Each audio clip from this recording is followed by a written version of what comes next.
Okay, I hope everyone is back from taking a short break.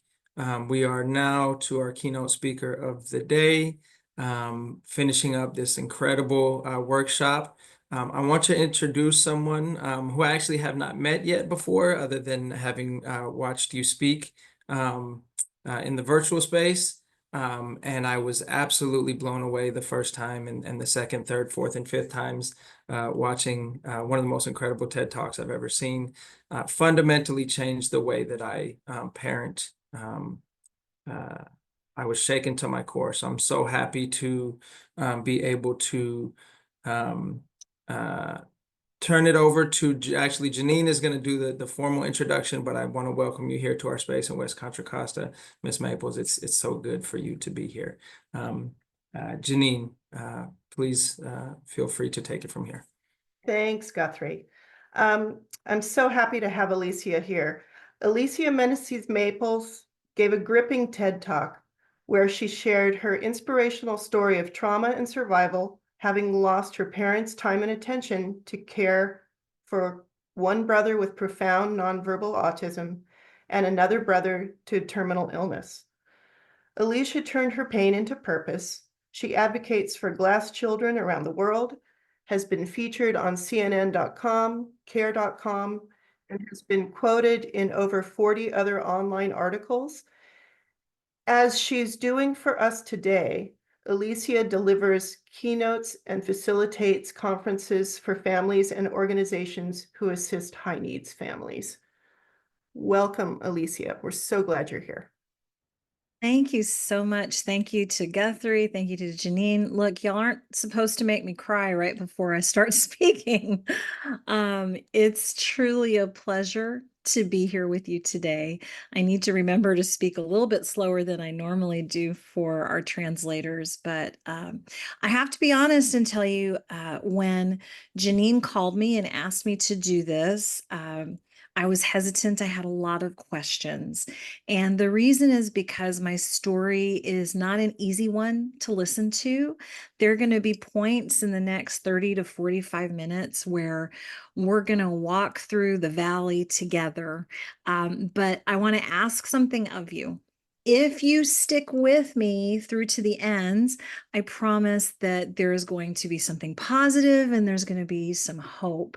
I don't know if we have reactions turned off or on, but if you are a parent and you're willing to stick through to the end, can you do a reaction?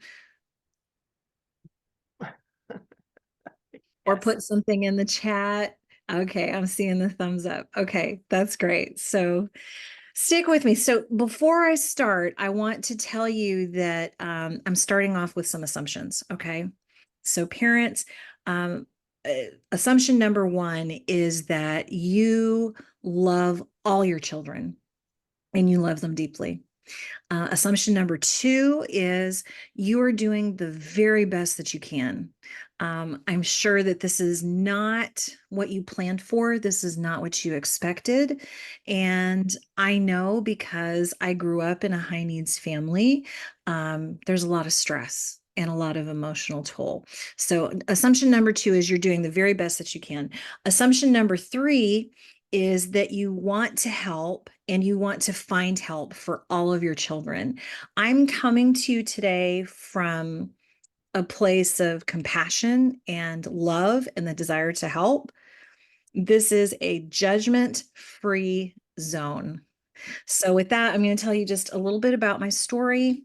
I'm going to tell you a little bit about other glass children's stories, and I'm going to point you to some resources at the end, and then we're going to do Q&A, which is my favorite part anytime that I get to speak. So I should probably tell you what a glass child is. This is the TEDx presentation that Guthrie referred to that I gave, I can't believe it, 14 years ago. It was quite some time ago. Can everybody hear me okay? Yes. All right. So a glass child is the sibling of a high needs child. And they are called a glass child because that high needs child requires so much of their parents' time and attention that the glass child's needs are unseen. their emotional needs, their mental, social needs, educational needs, sometimes even their physical needs are just unseen. And so we are called glass children, not because we're fragile. We are actually very strong, titanium strong. We have to be in order to survive the things that we deal with as children. We are called glass children because we are seen through as though we are made of glass. Now, I know that for parents, that's not your intention at all. As I said, one of my assumptions is that you love all of your children. Today's session and what I'm speaking about is the goal is to shine a light on the fact that there is more than one child in your home that needs your help. And I know that that may feel overwhelming to you, but as I said, stick through to the end, and we're going to talk about some resources and some assistance. Also, Janine, I'm assuming that if people have questions, they can pop them in the Q&A as I'm going along, and we'll address them at the end. Yeah? Absolutely. Yes, we'll do that. Right. Perfect. So a little bit about my story. As they said, my name is Alicia Meneses Maples. I'm the oldest of three children. I was born, oh gosh, I'm going to have to admit my age. Okay, promise not to tell anyone. I'm going to be 55 this year. Shh. So I was born in 69. Oh, I hate saying that out loud. Okay. I was born in 69, the oldest of three children. And my brother Mario came next. He was born in 71. And he has regressive nonverbal autism, pretty profound. And in the 70s, nobody really even knew what autism was. Pardon me. He went 13 years without a diagnosis, 13 years at that point without really any assistance. And he was unable to express himself verbally. So he expressed himself in a lot of physical ways. Violence towards himself, violence towards everyone in the family, violence towards me. He was very destructive. He did what has been classically called headbanging, broke things. As a child, it just felt like I had this person in the house that I loved, but I was also fearful of because I didn't know if he was going to hurt me, and I didn't know what was going to happen. I never knew what was going to break, how my parents were going to be, how my parents were going to react. And he just did not have the benefit of assistance or help at that time. As a parent, you'll appreciate the difficulty of this. He wasn't properly potty trained really until he was 11 years old. So 11 years of changing diapers and clothes and things like that. My youngest brother, David, was born when I was 6. And he was born with a congenital terminal illness. So he lived for 4.5 years, and he spent 80% of his life in the hospital.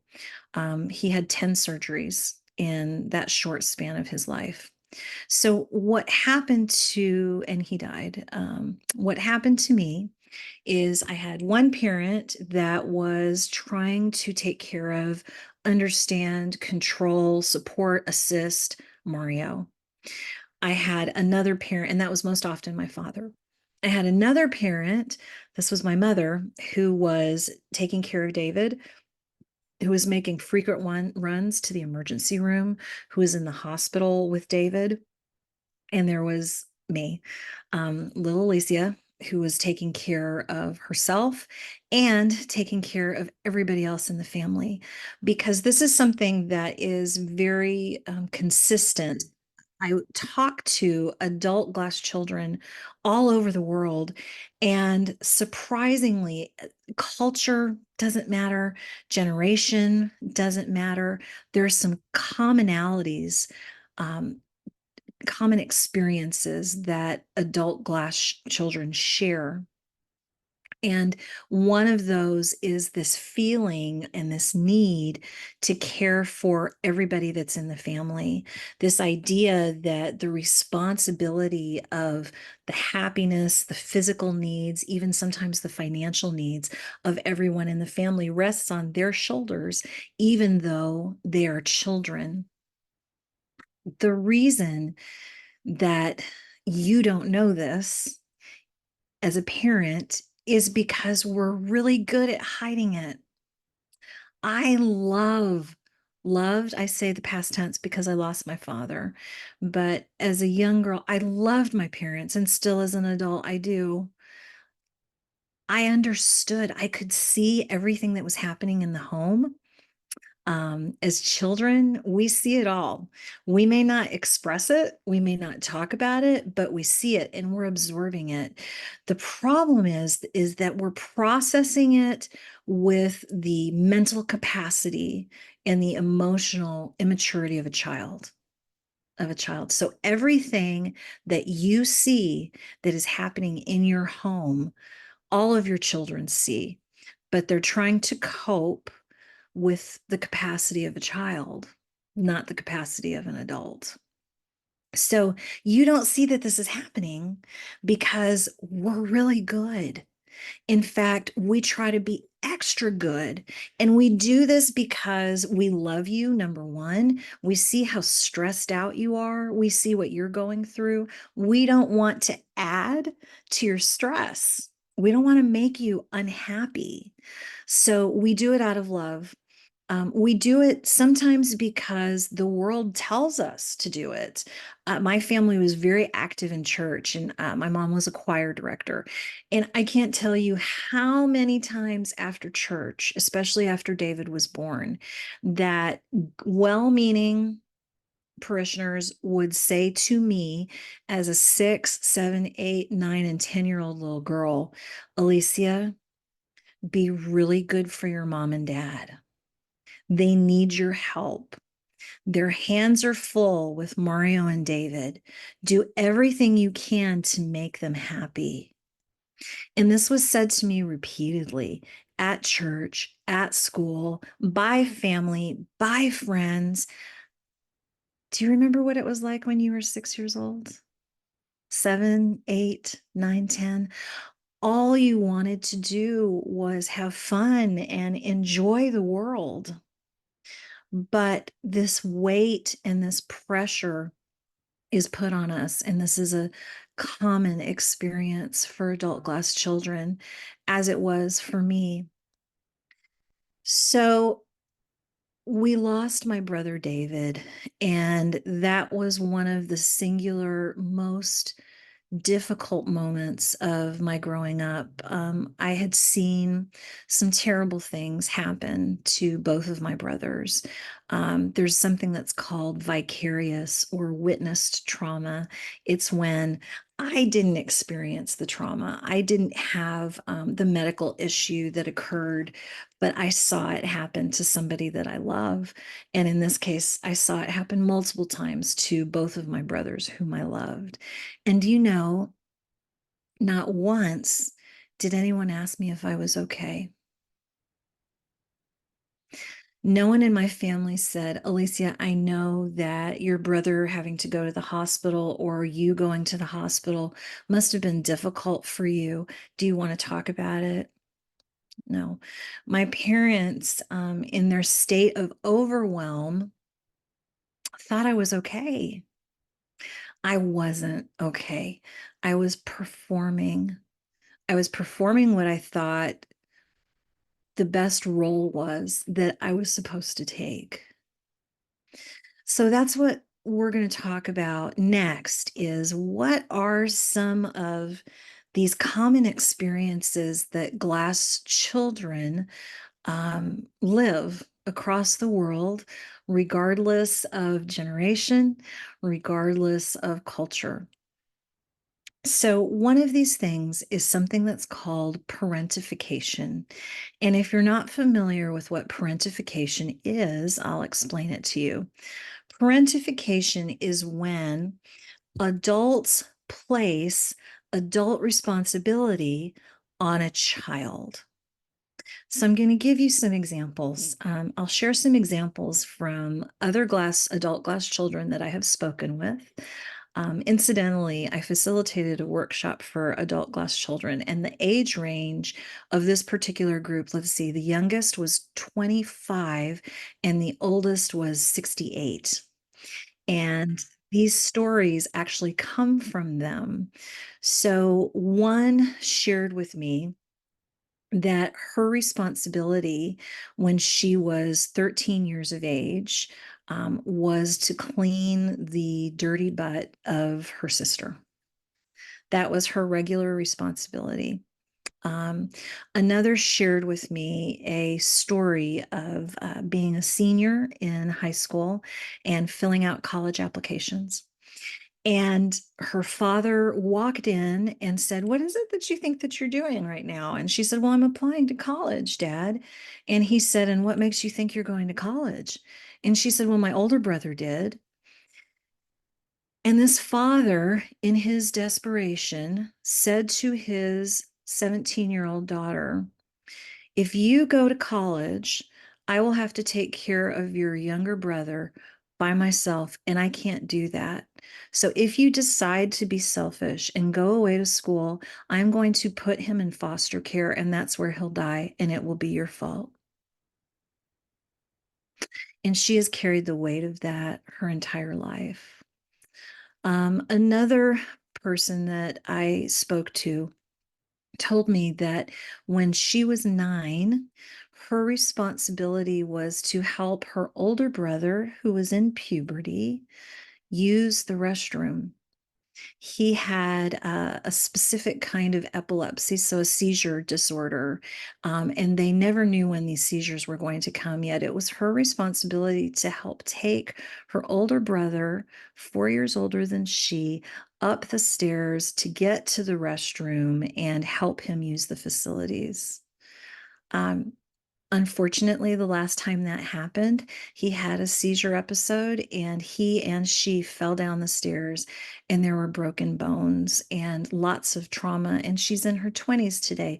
And she still feels like that was her fault.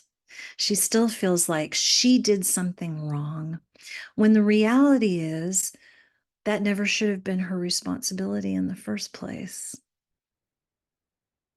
So again, I said this is a judgment-free zone, and I mean it. I understand that you're overwhelmed. I understand that you're doing the best that you can, and some days you feel like you don't have enough for yourself. And I also understand that sometimes a line can be crossed in terms of what is given to the other children for responsibility. And here's the danger. The danger when this happens is that we grow up believing that it is our job to take care of everybody. See, this early childhood programming doesn't leave us, it settles in us. And so, as adults, young adults in particular, we follow and make decisions based on this programming that we receive as children, that it's our responsibility to care for everybody else. It's our responsibility to make everyone happy. It's our responsibility to keep our needs unknown because our needs come last. And when you are a young adult and this is your belief system, here are some of the things that can happen. You become attracted to people who need help. If you believe that your job is to help other people, you are not, as a young adult, looking for healthy people. You're looking for people and become attracted to people who need assistance. And oftentimes, those people who need assistance are very unhealthy themselves.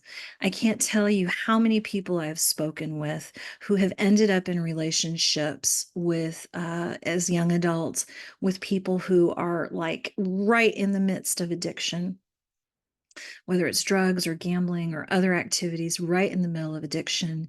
They find themselves in relationships with people who are abusers.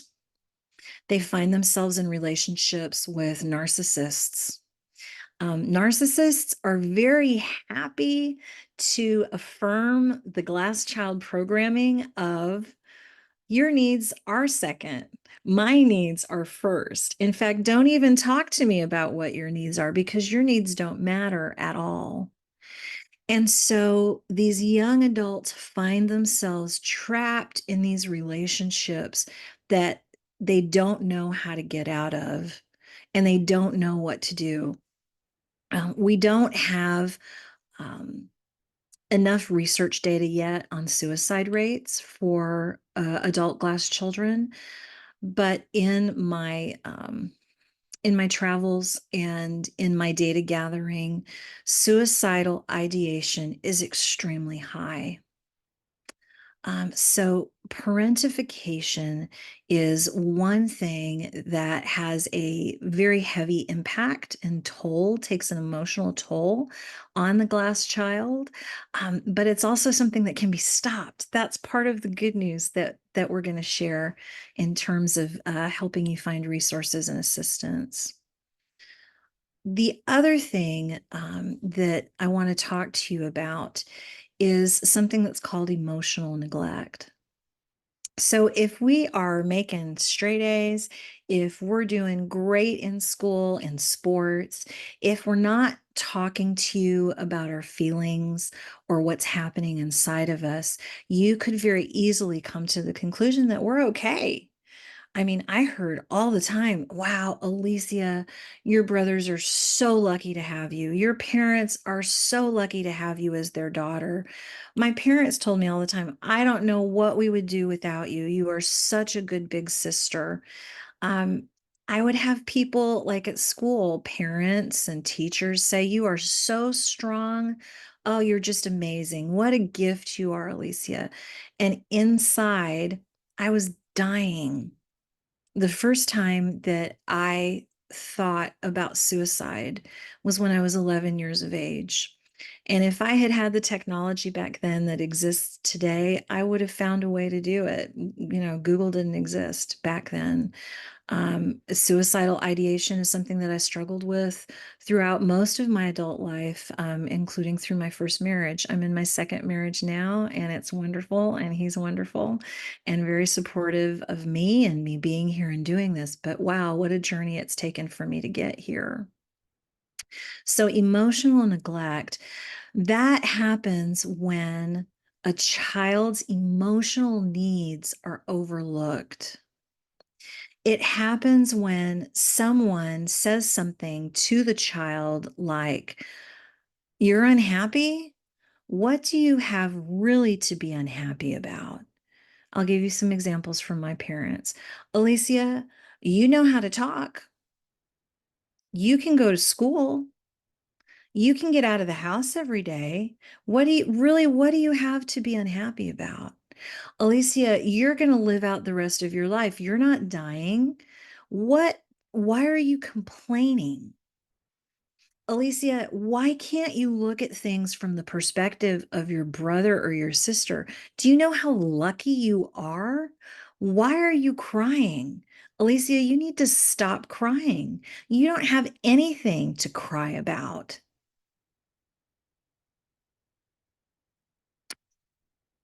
This is emotional neglect. This is comparative emotional invalidation. And one of my favorite authors, I got to put my glasses on so I can read this to you. There is a book, I'm going to warn you if you haven't read it and you decide to get it, it's pretty heavy, but it's fantastic. It's called The Body Keeps the Score. And it is about how trauma impacts our bodies. And it's written by a man named Dr. Bessel van der Kolk. And what he says is this: trauma almost invariably involves not being seen, not being understood, and not being taken into account. So I'm going to repeat that. Trauma almost invariably involves not being seen, not being understood, and not being taken into account. And this so often is the glass child experience. The great news, because I promised you that there would be some good news to this, is you have the power. You have the power to make changes. You have the power. I don't care how old your children are. I don't care if they're in pre-K, elementary, high school, college. I don't care if they're in their 50s. You have the power as a parent to still bring healing to your kids, to still affirm to your glass children that their value and their worth is not based on how well they take care of others, but it's based on who they are and how much you love them. The more that you're able to affirm that message to your children, the better and healthier they're going to be mentally and emotionally. This idea of worth based on works, value based on performance. It's so devious. It's like an emotional and a mental cancer. So reaffirming to your children that they are valuable and loved just because of who they are, that is a message that can bring healing. Another message that can bring healing to your glass children is to remind them that you are the parent, that they are not the parent, that you are the parent. Because I'm going to tell you, sometimes us glass children, we're going to jump in there and say, okay, mom, okay, dad, we'll take care of this. And you're going to have to remind us that's not your job. Alicia, you don't need to do that. I'm the parent. I remember speaking to an adult glass child, and one of her very painful memories was her father just needed a break. She had a little brother with a very serious illness, and he said, "Take your little brother to the park." Well, it's particularly dangerous, this disease, if there's any kind of fall that can happen. It's incredibly dangerous and life-threatening. But this father sent her out alone to the park with her brother. And I remember her recalling the worst scenario happening, which was her brother fell and couldn't move. And she just looked at him and said, "I'm going to run and go get dad." And she ran home as fast as she could. She got her father. She said, "Daddy, he fell." He ran back, beat her there, saw his son on the ground at the playground, and turned to her and said, "How could you have let this happen? Don't you know that he could die?" And this woman is in her 30s. She is a super successful executive at a Fortune, I think, 100 corporation. And she still to this day feels guilt and shame related to that moment. So you as a parent have the ability to tell your glass children that their value and their worth isn't based on what they do. You have the ability as a parent to remind them that they are not the parent, to look at the responsibilities and be really careful about what responsibilities you decide to give to your glass children. You also have the ability to remind your glass child that they get to be a child. They get to be a child. Another thing that you have the power to do to help is to encourage your glass children to seek mental health professional help. They need it. As I said, they are witnessing everything that's going on in the home.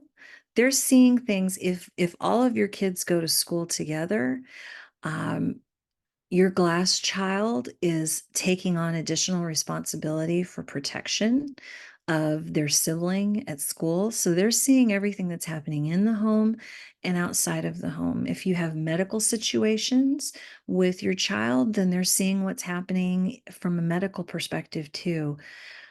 They don't have the skills to be able to process all of the things that they're seeing. So for you to normalize getting assistance from a mental health professional, that will completely change the trajectory of the decisions that they make later on in life. So that's another thing that you can do that can help bring healing to your glass children. I think the last thing, and this is going to sound too easy, but I want to say, tell your glass children that you love them. Tell them that you love them. Tell them how much you love them and repeat it over and over and over again. They need to know. And it's not too late. Again, no matter what age your glass children are, they want to hear that. And they want to hear something else from you too. They want to hear two powerful words, which are, I'm sorry. If you're relating to any of the things that I'm sharing with you, and again, judgment-free zone, listen, I get it. I saw what my parents went through. I saw how much pain they were in. I saw how they couldn't sleep. I heard the arguments that they had. I heard them crying in the middle of the night when they didn't think that I could hear. I saw that. I understand from an Alicia perspective, not from a parent perspective, what you all are going through. So if you can relate to any of the stories that I've told, saying the words to your kiddos, I'm sorry, that is so powerful. It has a powerful impact. You can take them from a place of not being seen to a place of being seen. And anytime you do that, that is when the healing begins. I have more that I could share, but Janine, I feel like I just want to stop because that was a lot. And I want to see if there are questions. And then we can also talk about resources too. Okay. Okay. Let me look at the chat. I do want to ask one thing. You mentioned, I have a couple of questions, but Okay. you mentioned, you know, what we're asking of our kids' siblings. Is there a fine line? Is there something that's, is there ever a time when it is appropriate to ask for help? And what does that look like for some folks? I'm so glad I get asked this question a lot from parents. Like, what is that? When is it too much? What's appropriate? What's not appropriate? And I think that there's a lot of value to siblings helping siblings. That's important. There are a lot of good lessons that can be learned from that: responsibility, empathy, other things like that. I think so. There isn't a black and white answer to that question. I think you have to, as a parent, you have to look at the needs of your child and say, okay, for example, I'll use myself and my family, for example, with Mario having violent outbursts and behavioral issues. is it appropriate to have, was it appropriate for me to have responsibility for babysitting him when I didn't have any way to defend myself if he decided to attack me? The answer to that question is no, that would not be appropriate to have me babysit.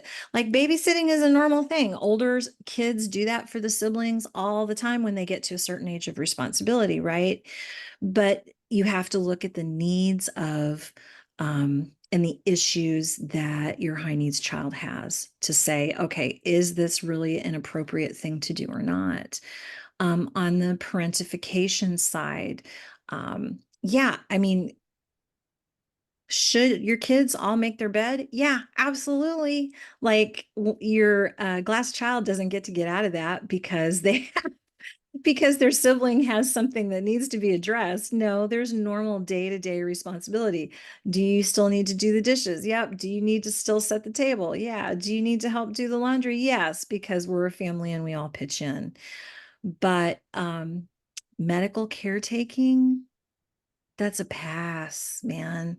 I golly, I've had adult glass children tell me how they receive training on how to clean the oxygen tubes for their siblings.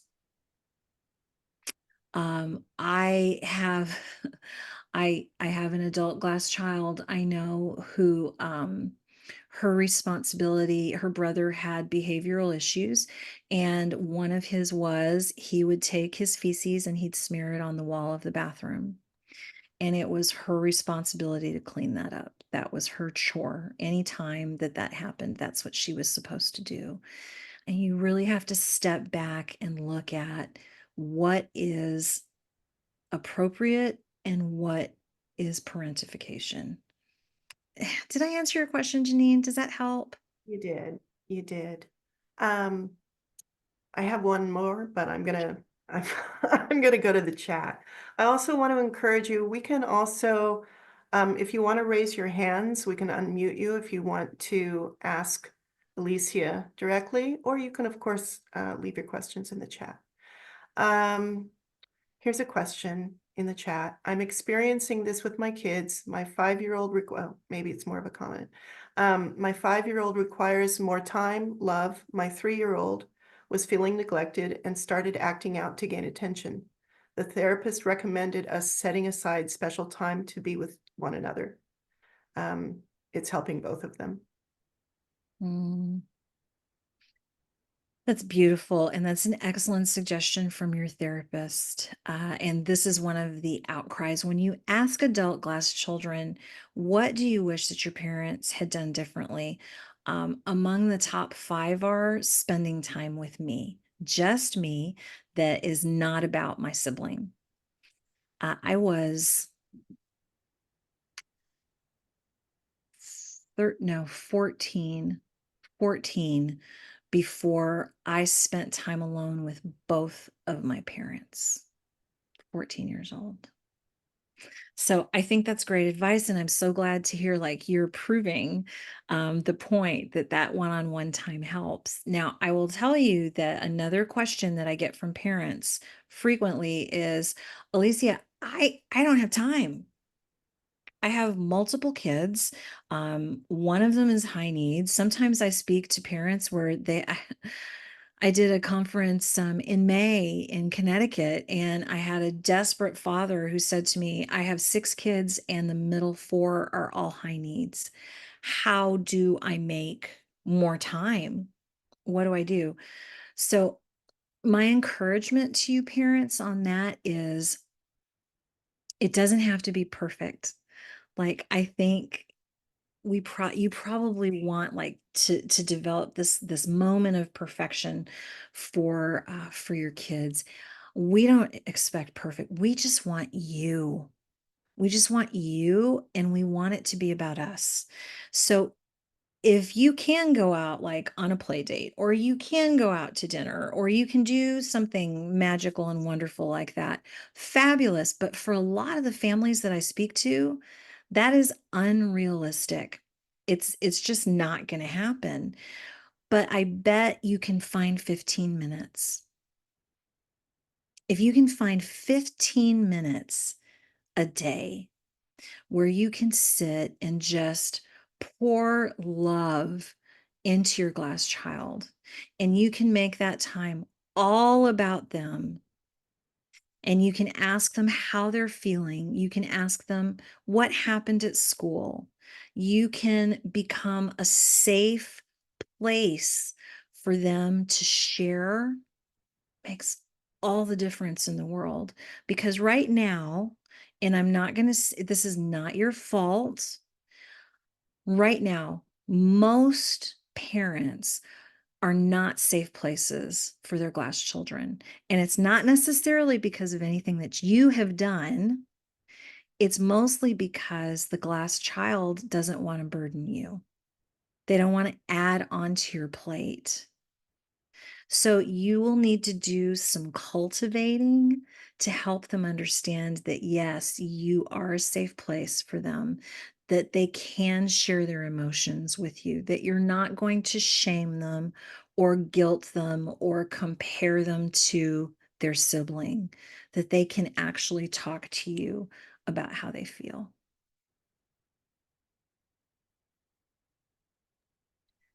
Thank you. That's an incredible insight. This is not in the chat. This is coming directly from me. A question that I have. A lot of our families, mine included, have children with varying degrees of different neurodiverse profiles.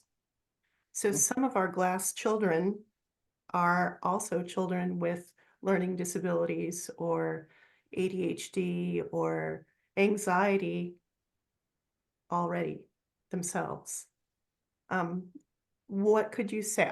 I think I've heard you say this in a couple of your last answers, but what would you say to those families who are taking care of multiple children and wanting that kind of looking for ways to support everybody, but it's certainly more challenging, I think, for those families who have multiple kids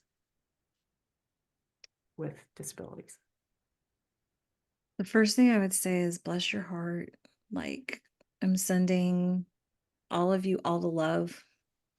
I think my brother Mario had it worse than I did, because at least I had the choice to be able to express how I felt, or the option to express, and he had no way to express. So I think Mario had it worse than I did. This is going to sound really cliche, but it's 100% the truth. Parents, you can't pour from an empty cup. Like, if you've gone on an airplane and the flight attendant is giving the speech of what to do in an emergency, and they talk about the oxygen masks dropping down, do they tell you to put the oxygen mask on your children first? No. They tell you to put the oxygen mask on yourself first so that you can help your child. And this is one of those situations. You can't pour from an empty cup. You can't help your multiple children if you're not doing things for yourself. And this gets me really emotional because I feel so passionate about this for you. I want to tell you, because I hear this from parents, it's not your fault that you have children, multiple children with high needs. There's a lot of shame amongst parents of high needs families that I hear from parents. Like, logically, they know, I didn't cause this. I didn't cause the autism. I didn't cause this birth defect. I didn't cause this or that. But I still feel like it's my fault. I have to say to you, please listen, it's not your fault. Shame is not a helpful emotion. It's a very destructive emotion. So you got to fight that and you got to kick it to the curb. The other thing that really gets in the way of parents taking care of themselves, which results in less help for the kids, is how do I want to put this? This sense of perfectionism, I think, like I have to handle this all by myself. I have to do, these are my kids, they're my responsibility. I have to take care of them myself. No, you don't. You have support. Like what's happening today, what the school district has coordinated for you guys today, this is an example. It's okay to ask for help. And you need help. So this notion of I have to do everything myself or I'm a failure as a parent, that is false. That is 100% false. Speak truth to that lie and ask for some assistance. And you know what? If you get turned down, keep asking. Ask and ask and ask until you find the assistance that you need. And the third thing that comes up with parents a lot is guilt for taking time for themselves. You're not a Marvel comic hero, or sorry, DC comic, whichever side you fall on. You're not a superhero. You're human. You have to take time for yourself.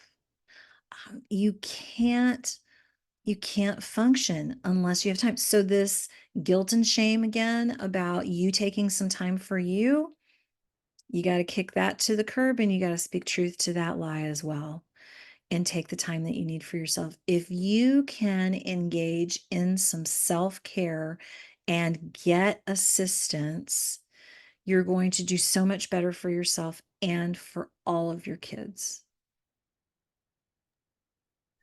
Thank you so much. I think that is a fantastic segue to bringing in a couple of folks that we also have in the room.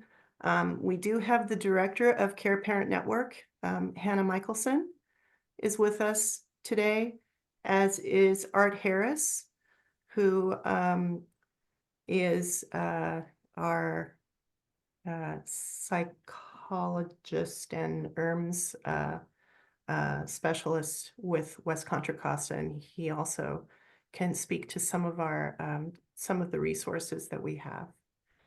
I'm hoping, I'm just going to go find them. Okay, I'm here, Janine. Oh, good. Okay, there you are. Okay. So in terms of the kinds of supports that our families can access in West Contra Costa, of course, families can always call me. We do try to host. We had a RAISE parent support group in West Contra Costa that we were actively running last year, and we're looking for a way to have it in person this year. But I would love for you guys, Hannah and Art, to talk, Hannah, specifically to talk about SIB shops for a moment. Yeah. And Art, to talk about what kinds of things, what kinds of other supports parents can find. Yeah, thank you, Janine, and thank you so much, Alicia. I have an older son with a disability and a younger typical daughter, and I appreciate your comments and, shining a light on this without guilt and shame, but just helping us be aware. So at Care Parent Network, we have a couple of staff members who have been trained in SIB shops.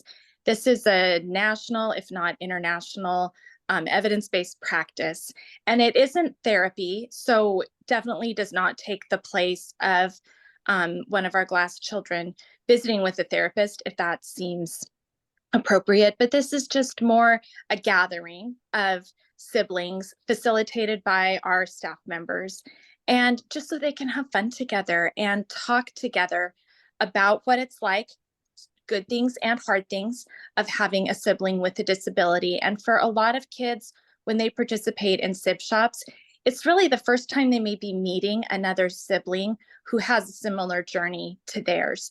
And mostly we just want them to have a good time and to know that this is a safe place where there's other kids kind of experiencing a similar journey. So we offer sib shops regularly at our office, but if there's a group of parents, out in West Contra Costa Unified interested in sib shops, we're definitely willing to travel to have this.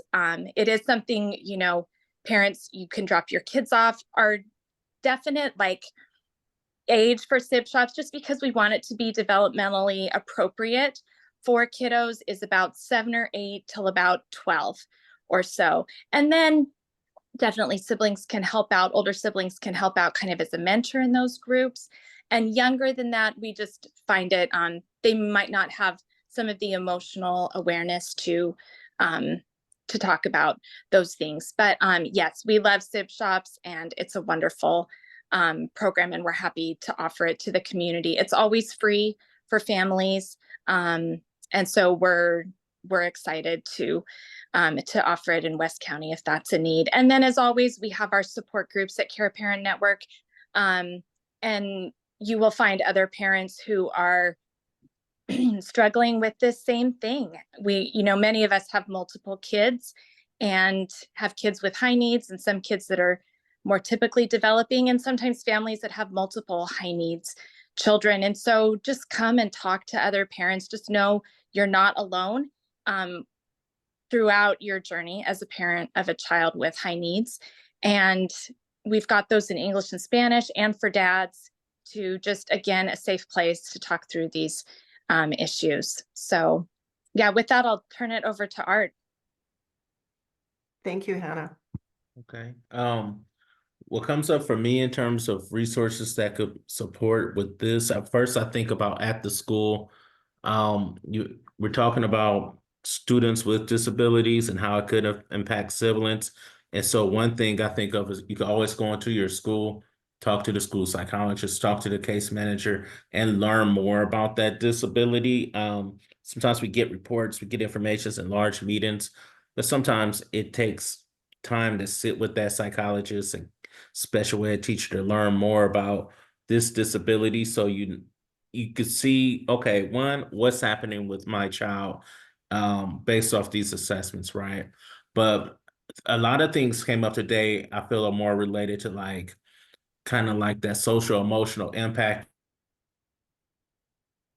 of having a child with a disability in the family, how this impacts the family's social functioning, mental health. And there's no shame in it, but I think this is a perfect time to get help if you need to have some discussions with a therapist about family dynamics or emotions related to a child with disability. So I got 2 resources. One, I just posted in let's see if I can post it in the chat. It's the Contra Costa County Mental Health Access Line. And so what this is, it's a resource. So if you do have Contra Costa County Medi-Cal, you can call the Mental Health Access Line. It's 24/7, and you'll meet with a clinician. You'll meet with a clinician on the phone who could refer you to a therapist who could provide therapy based off your insurance, whether it's individual for you or your child, or family therapy, because really you're dealing with the family dynamic of learning how to support this individual and how it impacts everyone, right? There's another referral I'm going to put in here is it's Care Solace. And so, I mean, you can always contact your insurance provider, wherever you get your health coverage for mental health support, but Care Solace is a free resource in our school district for families and staff that if you call them or text them, they'll help connect you to a mental health provider based off your situation. So I'm going to post their information in the chat, the phone number. Also, I'm going to put the website for Care Solace Again, the Care Solace is more for if you don't have Contra Costa County Medi-Cal, and you have other insurance or other ways of seeking medical or mental health support. Care Solace will help you with that mental health referral. And the Access line is more about if you have Contra Costa County mental health, you go directly to the source. Great. Thank you, Art. Thank you so much. And we'll look for that in the chat in a moment. Alicia, Yes. yeah, I'm going to give you the last word. Thank you so much for today. And I know you must have more information. So I want to close it out with a story of healing between me and my father. I lost him just about 6 years ago. Yeah, 6 years ago. Uh, Many people have asked me, so Alicia, what do your parents think about your TED Talk? Like, they don't know about it. I didn't tell them. This was me protecting my parents, right? All that they knew, all that I told them was, yeah, I've got this. I got invited to speak. I had this little speaking thing that I did. And that was it. Oh, is there a recording? Yeah. I just, I don't know that much about it. And this went on for years until my husband and I got married, my current husband now and I got married. And we're sitting around at the dinner table, and my dad says, Alicia, I want to know about this speech that you gave. And I'm like, no, Dad, you really don't. I mean, it's going to hurt your heart and everything's okay. And you and I have made amends and like, you don't need to know about it. And my husband looks at him and says, Ednan, you want me to give you the link? And he said, yes, please give me the link. And I'm like, what's happening here? Hello, I'm right here at the table, right? And I said, Dad, I don't want you to watch it. And he said, if it's about our family and you, I need to see it. I'm like, okay. So he called me and he said, I watched it, Alicia. And he said, let's get together. And I said, all right. So we got together. And my dad said to me, I said, Daddy, what did you think? And he said, well, aside from the fact that I'm so, you did an incredible job and blah, blah, the things that a good father says.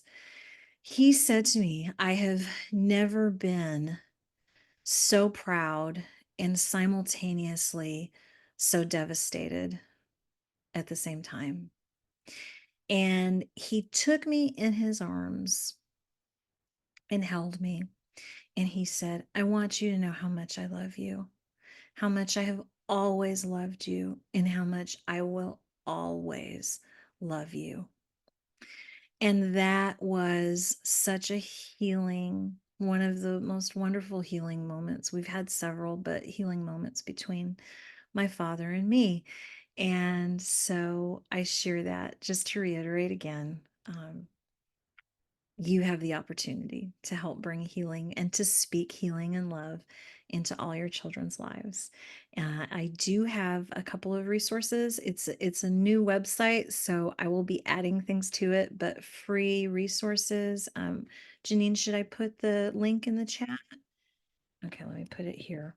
It's iseeglasschildren.com, and there's a resource page there for parents.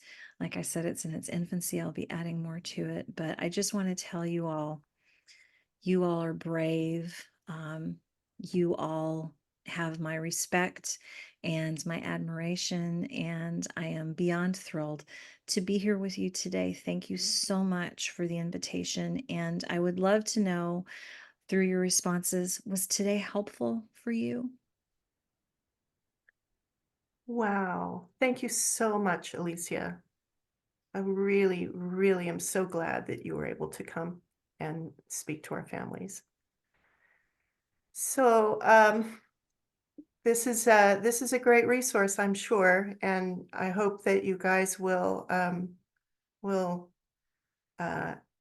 visit this website, even if it's in its infancy. I'm sure it will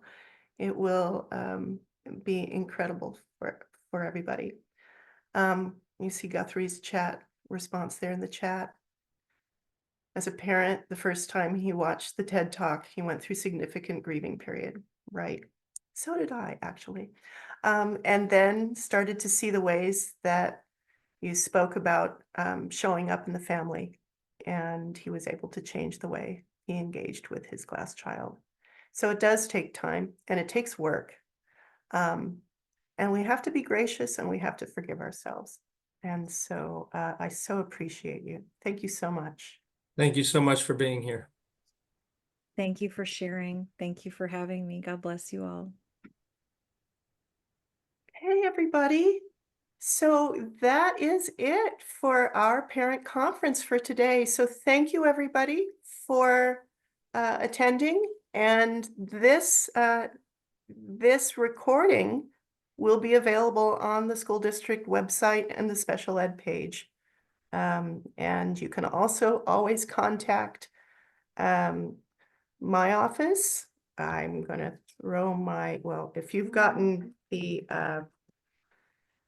you've gotten my emails because